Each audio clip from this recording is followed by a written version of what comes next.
Herkese merhabalar. Pembe Motölyem YouTube kanalıma hoş geldiniz. Bugünkü videomda sizlere kız bebekleriniz için çok şık, fırfırlı bir patik çalışmasını anlatacağım. Patik çalışmamda gördüğünüz gibi şöyle kenardan fırfırlarını görünüyor. Bu şekilde göstermek istedim. Patiğimize tabandan başlayacağız. Arttırmalarla beraber üst kısma, ön burun kısmına çıkacağız. Burun kısmımızda da eksiltmelerimizle beraber lastik kısmımızı yapacağız. Daha sonra fırfırlı kısmımızı yapıp patiğimizi tamamlayacağız. Gayet kolay, haroşa ve düz ve ters örgüler oluşmakta. Rahatlıkla örebileceğiniz çok şık bir patik. 6-12 aylık bebeklerimiz için gayet uygundur. Ben Kartopu Baby One kullandım. Sizler orta kalınlıkta herhangi bir bebeğe yünü ile örebilirsiniz. 4 numara şiş kullandım. Ama sizler yine elinizin sıkılığına ve gevşekliğine göre ayarlayabilirsiniz. Kanalıma abone değilseniz abone olmayı ve bildirimleri açmayı unutmayın lütfen. Kanalıma abone olmak tamamen ücretsizdir. Beğeni ve yorumlarınızla da desteklerseniz çok sevinirim. Şimdi hazırsak patiğimizin yapımına geçelim. Patiğimize 4 numaralı şişimiz ve 31 ilmeğimizle başlıyoruz. Ve bir sıra düz örgümü ördük ve patiğimizin, örgümüzün ön yüzüne geldik. Şimdi ön yüzünde arttırmalarımızla patiğimize başlayacağız. Bir ilmeğimizi örmeden alıyoruz. Bir ilmek bu şekilde gizli artırmamızı yapıyoruz. Ve 14 ilmeğimizi örüyoruz.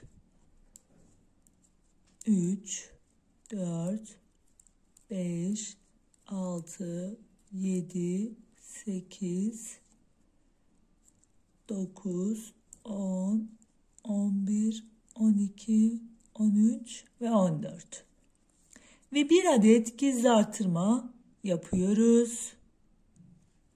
Bir ilmeğimizi örüyoruz. Bir adet gizli artırmamızı yapıyoruz.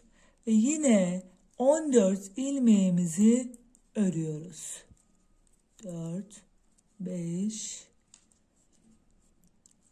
6, 7, 8, 9, 10, 11, 12, 13 ve 14.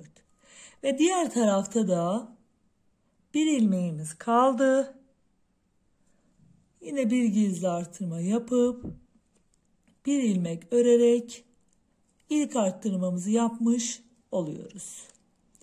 Ve arka tarafta ilmeklerimizin tamamını şöyle şu şekilde haroşa ilmeklerle örüp tamamlıyoruz. 31 ilmeğimiz vardı başlangıcımız için. Bu sırada 4 ilmek arttırdık ve ilmeklerimizi 35 ilmeğe yükseltmiş olduk. 14 ilmeğimiz sabit olarak öreceğimiz ilmekler. Şurada yine bir gizli artırmamızı yapıp bir ilmeğimizi örüyoruz ve bir gizli artırmamızı yapıp yine 14 ilmeğimizi örüyoruz.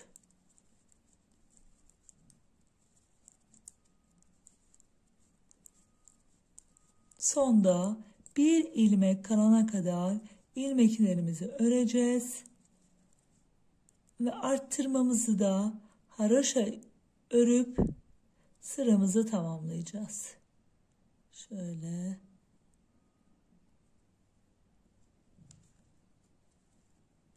son ilmeğimizi de ördüm. İkinci sırama geldim. İkinci sıramda 2 ilmeğimi örüyorum. Bir ilmek gizli artırmamızı yapıyoruz. Daha sonra 14 ilmeğimizi örüyoruz. 2, 3, 4, 5, 6, 7, 8, 9, 10, 11, 12, 13, 14. Bir gizli artırmamızı yapıyoruz. Şöyle şu şekilde. Daha sonra 3 ilmeğimizi örüyoruz. 1, 2, 3. Bir ilmek gizli artırmamızı yapıyoruz. Yine 14 ilmeğimizi örüyoruz. Başlangıçta 2 ilmek örerek arttırmamızı yapmıştık. Burada da 2 ilmek kala arttırmamızı yapacağız. İkinci sıramızda da ilmeklerimizi 4 adet daha arttırmış olduk. Gizli artırmamızı yapıp son 2 ilmeğimizi de örüyoruz. İkinci sıramızın artış kısmını da tamamladık. Arkadaki tüm ilmeklerimizi yine haroşa örgü olarak tamamlıyoruz. Her sırada ilmeklerimiz 4'er ilmek olarak artacak.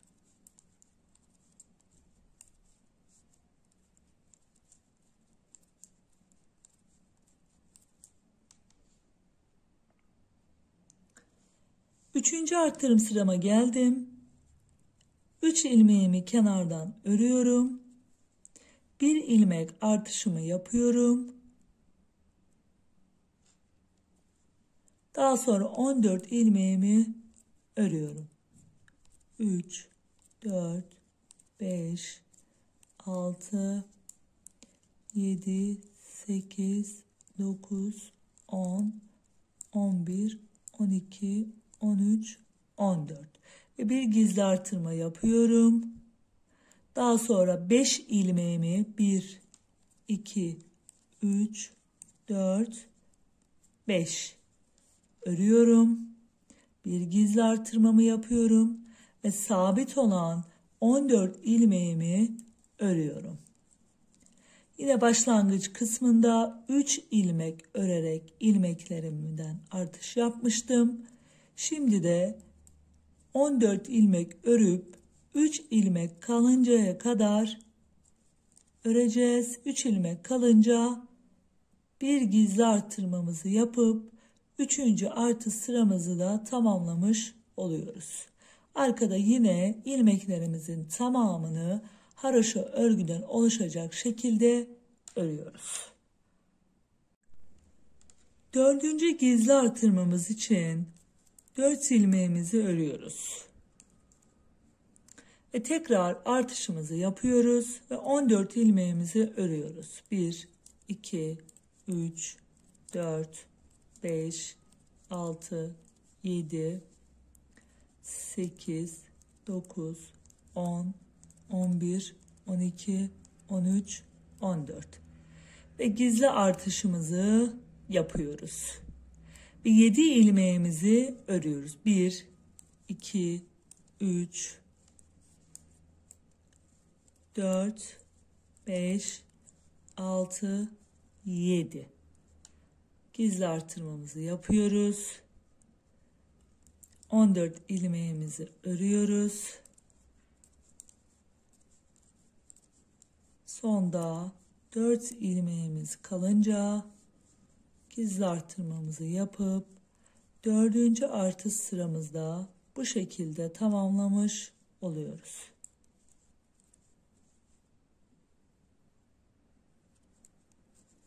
Yine arka tarafı haroşa örgülerle tamamlıyoruz. 5. artış sırama geldim. 1, 2, 3, 4 ve 5. Bir gizli artırmamızı yaptık. Yine 14 ilmeğimizi ördük.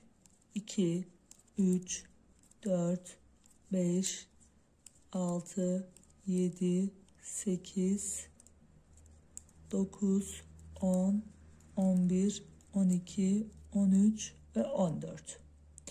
Bir gizli artırmamızı yaptık. 9 ilmeğimizi örüyoruz. 3, 4,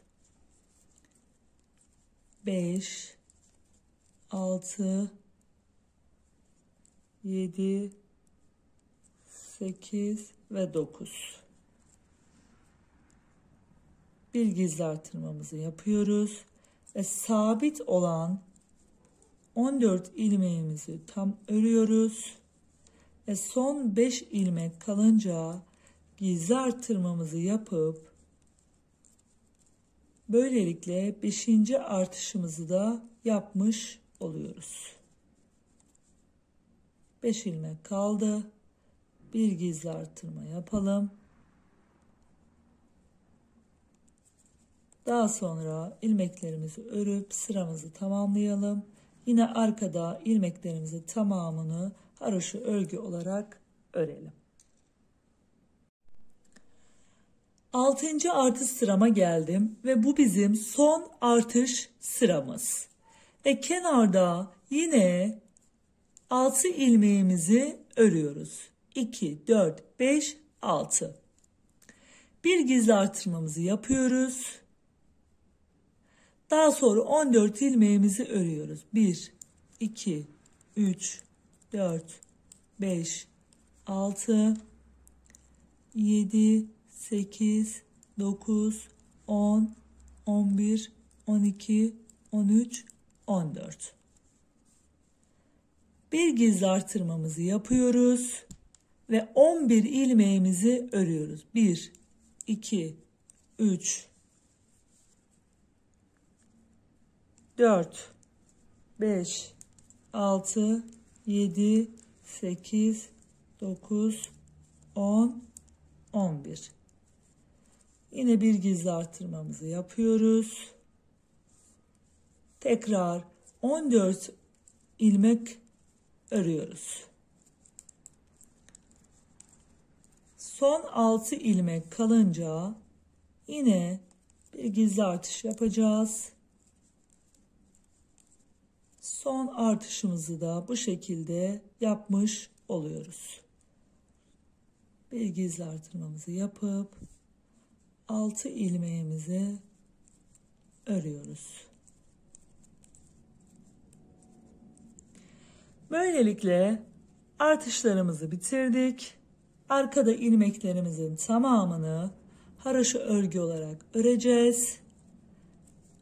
Her sırada 4 ilmek artışı yapmıştık. Toplamda 24 ilmeğimizle arttırmış olduk. Ve 31 ilmeğimiz vardı. 24 ilmekle beraber 55 ilmeğimiz oldu. 55 ilmeğimizi arkadan haroşa örgü olarak son artış sıramdan sonra örüyorum. Artık taban için herhangi bir arttırım yapmayacağız.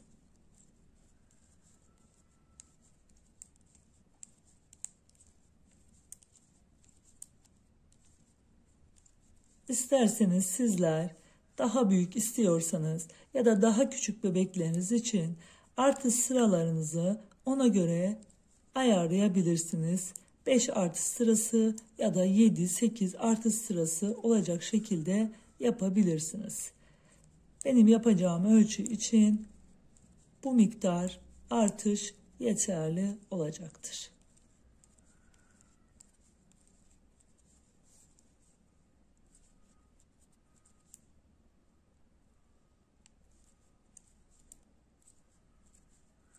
Son ilmeğimizle beraber 55 ilmeğimizi de örüp bitirdik. Şimdi artık hiçbir arttırma eksiltme yapmadan 55 ilmeğimizi toplam 3 diş haroşa sırası olacak şekilde örelim. İlmeklerimizin tamamını herhangi bir arttırma ya da eksiltme yapmadan 3 diş haroşa olacak şekilde ördüm. Ve daha sonrasında ön kısmında eksiltme çalışmaları yapmadan önce bir 2 sıra öreceğiz. İlk önce 20 ilmeğimi haroşa olarak ördüm. Daha sonra ortadaki kesim çalışması yapacağımız 15 ilmeği düz örüyoruz. 1, 2, 3, 4, 5, 6, 7, 8, 9, 10, 11, 12, 13, 14, 15 ve kalan diğer 20 ilmeğimizi de yine haroşa olacak şeklinde öreceğiz.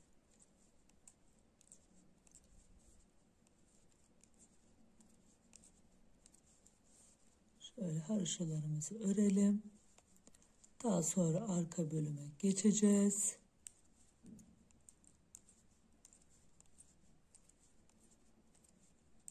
İlmeklerimizi ilerletelim. Arka tarafta da kenardaki 20 ilmeğimizi yine haroşa olarak örüyoruz.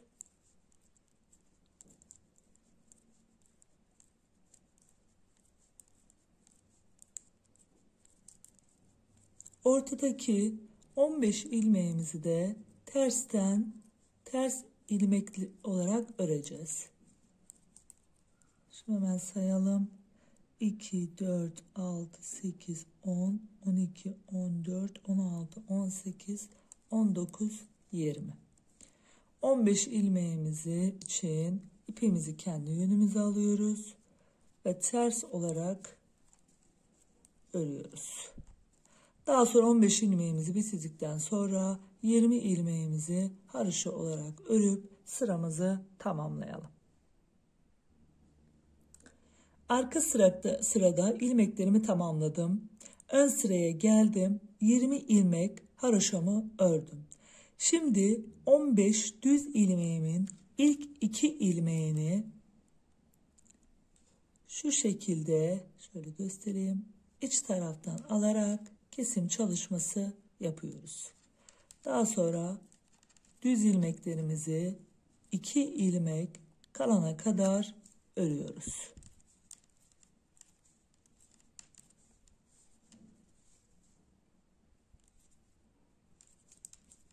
İki ilmeğimiz kalınca da diğer eksiltme kısmımızı yapacağız. 2 ilmeğimiz kaldı. Şurada gördüğünüz gibi 2 düz ilmeğimiz kaldı. İlmeklerimizi şöyle şu taraftan ters çevirip şişimize tekrar geçiriyoruz ve şu şekilde kesiyoruz. Daha sonra ilmeklerimizi döndürüyoruz yani. Haroşalarımızı örüyoruz. 20 ilmek haroşamızı örüyoruz. Arka tarafta yine haroşalarımızı haroşa, önden düz ilmeklerimize ters olarak örüp sıramızı tamamlıyoruz. Arkadaki ilmeklerimizi örüp tekrar ön yüze geldim. 20 ilmek haroşamı ördüm. Ve düz ilmeklerimin ilk 2 ilmeğini yine böyle arasından geçirerek ilmeklerimi kesmiş oluyorum. Yine son 2 ilmek düzümüz kalana kadar orta bölümde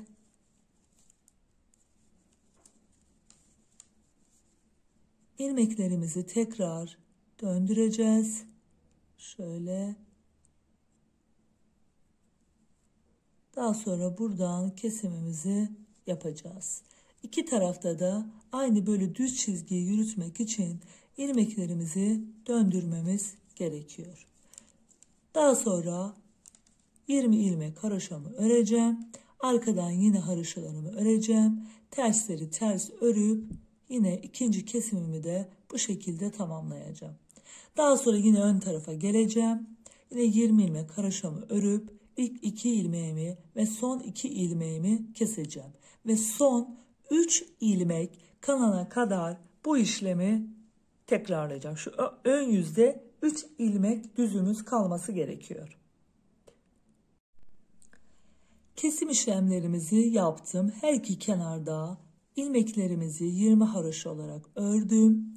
Ve ortadaki düz ilmeklerimizi sağdan ve soldan birer ilmek eksilterek 3 ilmeğe kadar indirdim. Şimdi yine 20 ilmek haroşamı örüyorum.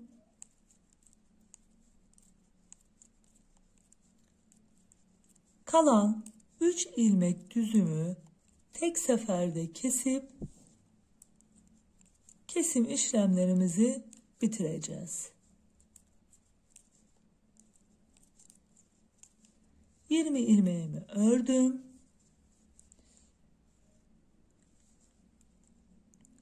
Kalan 3 ilmeğimi bu şekilde ilmeklerimin arasından şöyle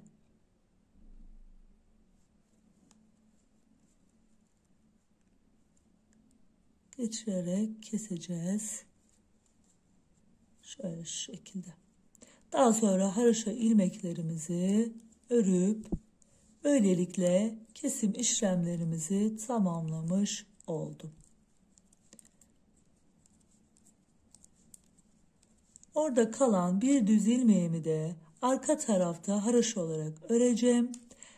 İlmeklerimiz 41 ilmek kaldı. Kalan 41 ilmeğimin tamamını haroşa olarak örüp arka sırada tamamlayıp geliyorum. Kesim işlemlerimizi bitirip arka taraftaki haroşalarımızı da örüp sıramı tamamladım. Şimdi ilmeklerimi bir ters bir düz olarak lastik öreceğim. İlk ilmeğimi örmeden alıyorum.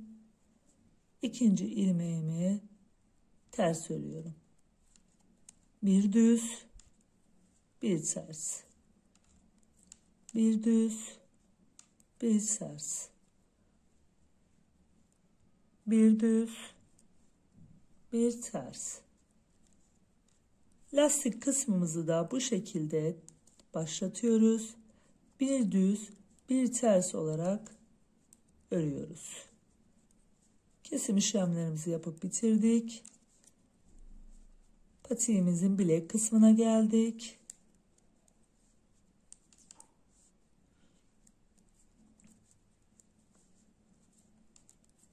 Bu şekilde sıramızı ilerletelim. Arka tarafta da nasıl örmeniz gerektiğini göstereyim size. Daha sonra kaç sıra örmeniz gerektiğini söyleyeceğim. Bir düz, bir ters. Bir düz, bir ters. Bir düz, bir ters. 41 ilmeğimizi tekli lastik örerek ilk sıramızı tamamlamış oldum. Düz olarak sıramı bitirdim. Arka tarafta düz gördüğümüz ilmekleri düz, ters gördüğümüz ilmekleri ters olarak alacağız. Arka tarafta bunu düz örmüştük, bu tarafta ters.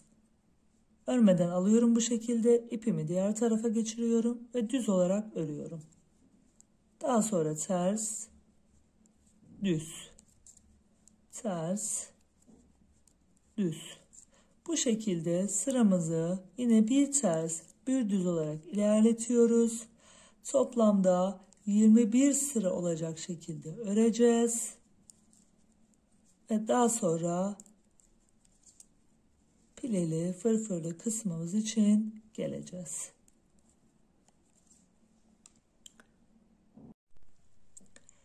...21 sıra tekli lastiğimizi ördük. En sonki sıramızı da ön yüzden örüp arka yüzümüze geldik. Örneğimizi buradan kuracağız. Şimdi o fırfırlı pileli kısmı yapacağız. Kenardaki ilmeğimizi örmeden alıyoruz ve ters olarak kabul ediyoruz. Daha sonra ikinci ilmeğimizi de ters olarak örüyoruz. İpimizi diğer tarafa alıyoruz. Bir ilmek doluyoruz ve bir ilmek düz örüyoruz. Daha sonra ipimizi kendi tarafımıza alıp 3 tersimizi örüyoruz. 1, 2, 3. İpimizi diğer tarafa alıp bir dolayıp bir düz örüyoruz. Kendi tarafımızı alıyoruz. 3 ters. 1, 2, 3. 3 ters. 1 dola, 1 ilmek düz. 3 ters. 2, 3 ters. 1 ilmek dola, 1 düz. 3 ters. 1 ilmek dola, 1 düz ilmek ör. 3 ters. 1, 2, 3. 1 ilmek dola, 1 düz ör. Yine 3 ters. 1, 2, 3. 3 tersimizi örüyoruz. 1 ilmek doluyoruz ve bir düzümüzü örüyoruz. Yine 3 tersimizi örüyoruz. 1 ilmek dola, 1 düz. 3 ters. 1 ilmek dola, 1 düz. 3 ters. 1, 2, 3 ters. 1 ilmek dola, 1 düz ör ve en sonda diğer tarafta yaptığımız gibi ipimizi kendi yönümüze alıp 2 tersimizi örüp ilk arttırıp sıramızı bu şekilde tamamlamış oluyoruz. Şimdi 2 ters olarak ördüğümüz ilmeğimizi ön yüzde 2 düz olarak örüyoruz. 1, 2. 2 düzümüzü ördük. Yani burası örgümüzün ön yüzü ama kurulumumuzun arka yüzü oluyor. İlk sıramızı ters taraftan kurduğumuz için aklınız karışmasın. 2 düzümüzü ördük. Daha sonra arkada ters ördüğüm ilmeği, düz ördüğüm ilmeği burada ters örüyorum. Doladığım ilmeğimi de ters örüyorum. Arkada 3 ters örmüştüm. Onları da 3 düz örüyorum. 2 ters. Doladığım ilmeği de ters örüyorum. 3 düz. Doladığım ilmekle beraber 2 ilmek ters örüyorum. 3 düz. Arkadaki düz ilmeğimizi burada ters örüyoruz. Doladığımız ilmeğimi de ters örüyoruz. Ve ters ilmeklerimizi de düz örerek sıramızı bu şekilde tamamlıyoruz. 2 düz örgümüzle beraber sıramı tamamladım. Şimdi arka yüzde 2 ilmek ters öreceğiz. Kenarda 2 ilmeğimizi sabit 2 tersimizi örüyoruz. Daha sonra bir doluyoruz. 2 ilmek düz örüyoruz. Burada bir artış sağlamıştık.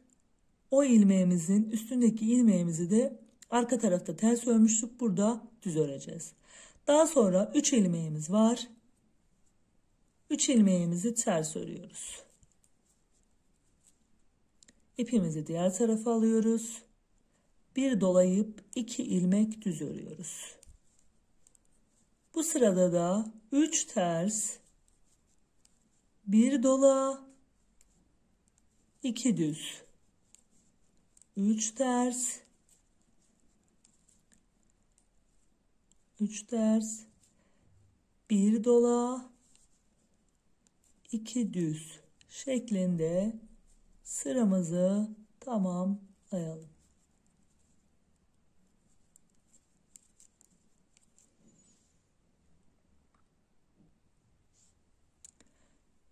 İki tane düz örmeden önce bir doladık, 2 düzümüzü ördük ve 2 tersimizle yine örgümüzü tamamladık. Örneğimizin arka yüzüne geliyoruz.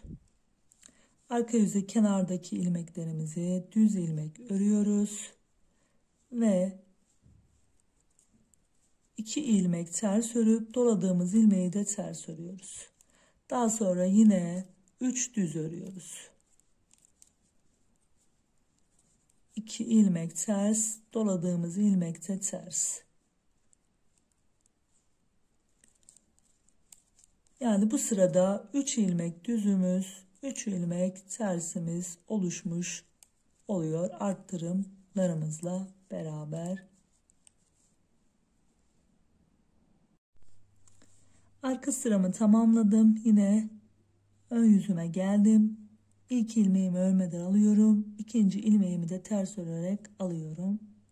İpimi diğer tarafa alıp bir ilmek doluyorum ve 3 ilmek düzümü örüyorum. 3 ilmek ters,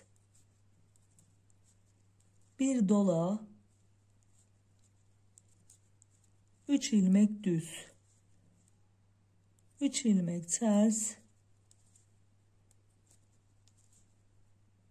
bir dola, 3 ilmek düz, 3 ilmek ters, bir dola, 3 ilmek düz. Bu şekilde de bu sıramızı tamamlıyoruz. Arka tarafta yine doladığımız ilmekleri ters olarak örüyorum. Düz ilmeklerimi düz, ters ilmeklerimi ters olarak örüp bu sıramı da tamamlıyorum. Dördüncü ve son artış sırama geldim. Yine kenarda 2 ilmek tersimi örüyorum. Bir doluyorum ve 1, 2, 3 ve 4 ilmeğimi düz örüyorum. Bu şekilde. Tekrar 3 ilmek tersimi örüyorum. Bir doluyorum ve 4 ilmek düzümü örüyorum. Şu şekilde 4 ilmek düzümü ördüm. 3 ilmek tersimi örüyorum. Bir doluyorum. 4 ilmek düzümüzü örüyoruz. Bizim için yeterli bu pile için bu artış. 4 sıra bu şekilde artışlarımızı yapıyoruz.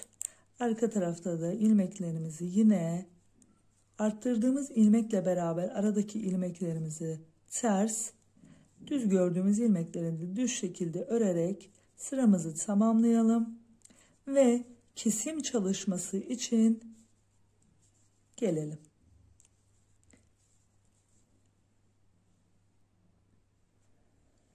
Pilemizin artış sırasını bitirdim. 4 sıra. Arka tarafta da örüp pilemi bu şekilde bitirdim.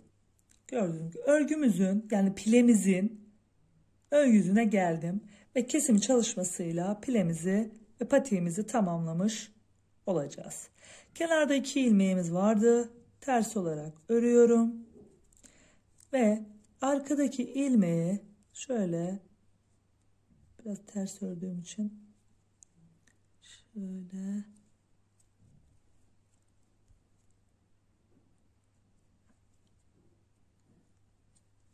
arkadaki ilmeği öndeki ilmeğin üstünden geçiriyoruz.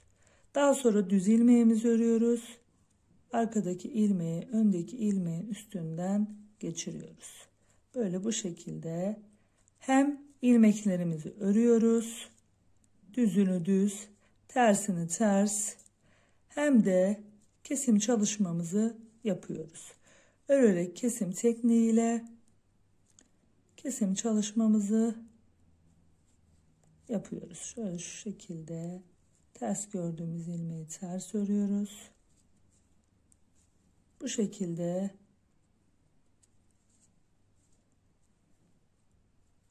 devam ediyoruz kesim çalışmasına. Hem örüyoruz hem kesim çalışmamızı yapıyoruz. Kesim çalışmasıyla patiğimizi tamamlayalım ve dikiş çalışmasıyla gelelim. Kesim çalışmamızı da bitirdik. Böylelikle patiğimizi bitirmiş olduk. Şimdi pilemizin ön kısmı burası ama örgümüzün ters kısmı. Şöyle katlıyoruz pilemizin ön tarafından. Şuraya kadar, haroşa kısmına kadar bu şekilde dikiş çalışması yapacağız. İki tarafı böyle uçlarını birleştiriyoruz, sabitliyoruz.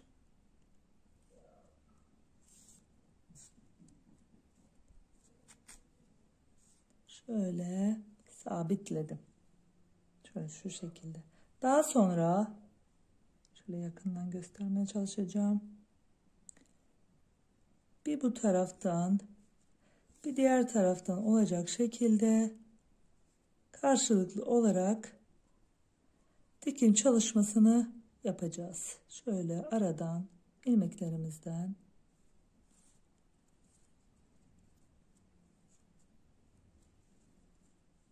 diğer taraftan